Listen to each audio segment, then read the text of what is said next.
specific universities had arrived because they got such a unit. It's a management in this space that to think carefully about it. And it has resources that makes the enablers that makes it possible for you to embrace diversity, to go the route of being inclusive. Because other than that, it's going to be difficult. Other than that, it's going to be hardly possible for a policy to. We work hand in hand with many institutions. We've got a Vision 2025. It says at least reducing the unemployment rate by 5% by 2025, at least. It's not enough, but it's better than nothing. Now, with that, we're working with all the institutions, trying to assist them, do guiding and coaching, do referrals and aid and work with in assisting them to embrace diversity, in assisting them to do the compliance issue, because non-compliance is a trouble. It's a trouble.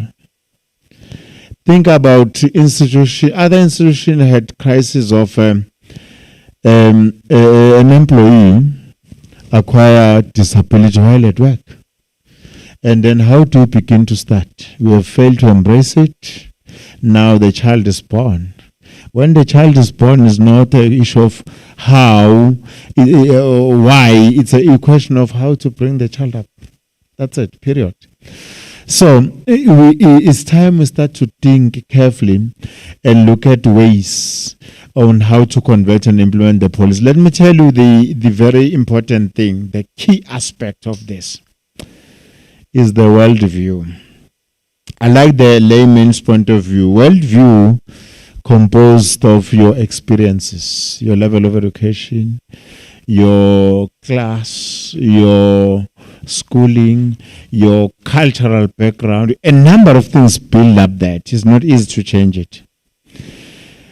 But policy can hardly change that.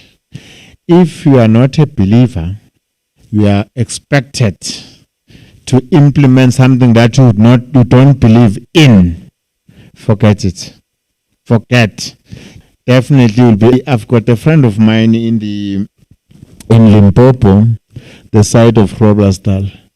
When we were debating placing a blind student in the institution who was qualified, Mom said, "Yeah, but we'll try." I said, "Yeah, but when?" I said, "When you are not ready, what are you talking about?" He pointed men. He said, "Yeah, but at the end of the day, we cannot because we are not ready." I said, "Okay, I agree with you, but I need to do few takings." I said, "Mom, we're three from our side and the few from their management side." I said, "Look, I had a feeling if you can happen to give birth to a blind child, unfortunately, and that child will be very unfortunate because we're going to kill that child because we are not ready to raise a blind child. We are not trained." You know, in my blindness, I couldn't see the lady was pregnant around 4 months. I did not notice because I can't see the lady was crying. She thought, he's cursing me to give birth to a blind child, maybe, or something else. Guess what? End of the day. We moved to place the student. Today, the student is an employee of the institution. He's driving the very same unit. Yeah?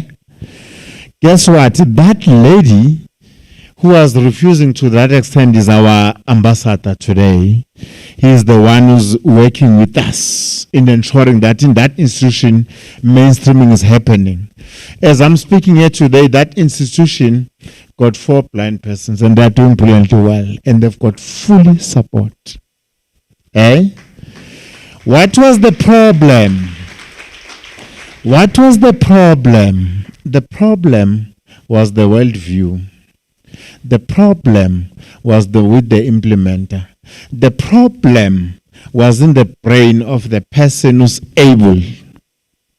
Not the disability in the blind person. No. Let me our facilitator will bear with me, but give me, I've got a lot to say, but I'll try to brief.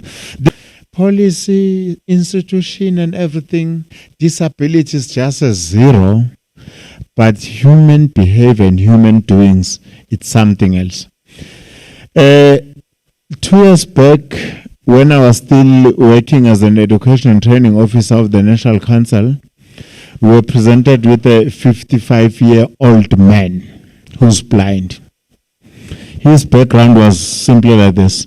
He's from the richest family amongst, staying in a Centurion around. In his account, he got more than 3 million.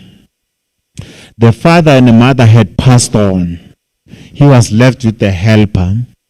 The helper is an old lady, 68. He said, take this person, I'm going now, he's blind. You are the National Council for the Blind. And then I've been looking after him since birth.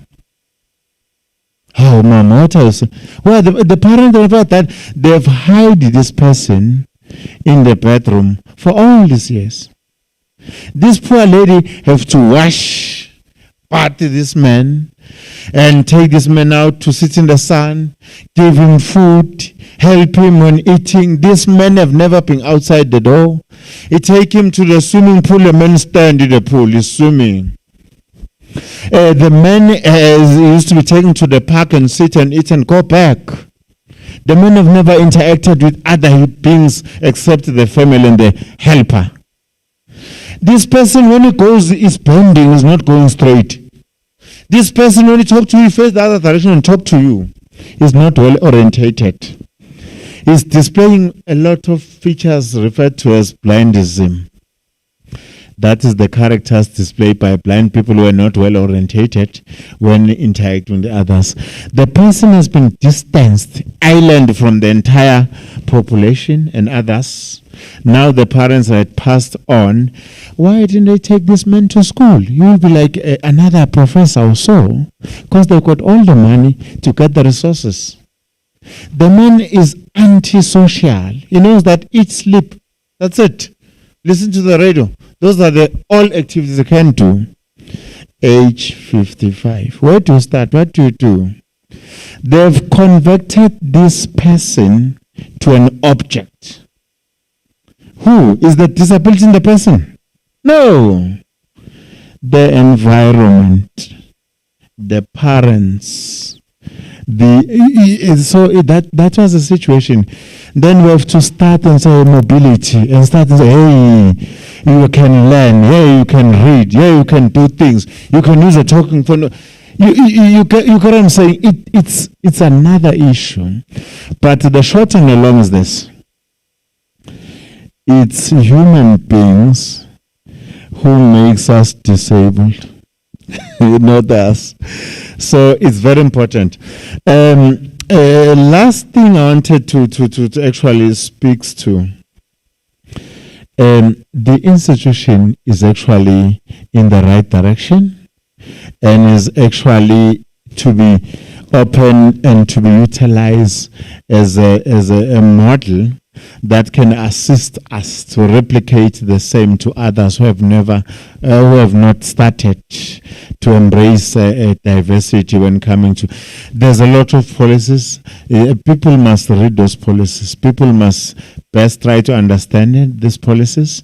We're running a lot of sessions to help them to actualize, act as a catalyst in them understanding and looking at how to implement it. And then tomorrow it gets very easy for everyone because we're all the same. We are just only differently able. If you are fully sighted, you can't read my braille. Must I say we are disabled?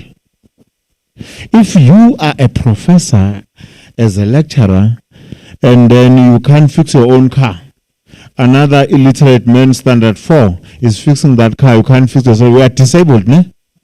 You are not. You are differently able.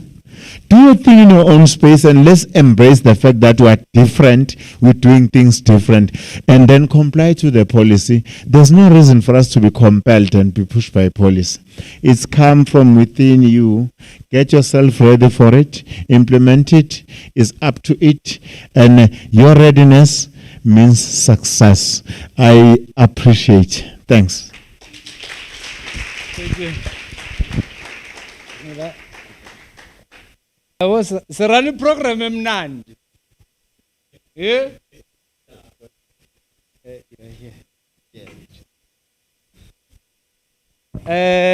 Let's give Bob Smilan another round of applause. Yeah? Are you still serious? Are you still serious? Yeah, right. Let's all stand up. Pongora, it's your problem.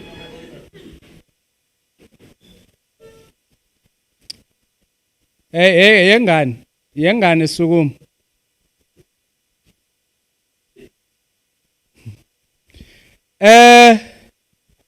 Do that.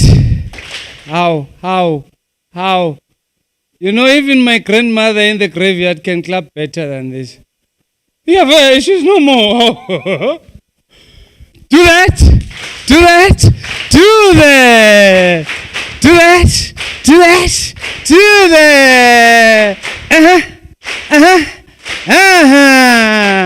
Thank you. You know. Ay man, Ghana they are streaming this thing, ne? I'm not gonna be politically correct. I'm no longer in politics, so I don't need to be politically correct. I'm gonna say things the way they are. You know, Babu Smelan, there is a problem in this country. In such a way that this country, when they make policies for other people who are not being represented there. And before I go there, when was the last time Bafana lifted up a trophy? Yeah, somebody knows where I'm going with this thing. When was the last time Bafana lifted up a trophy? You can't even remember, ne? Your brain can't even reach to that level.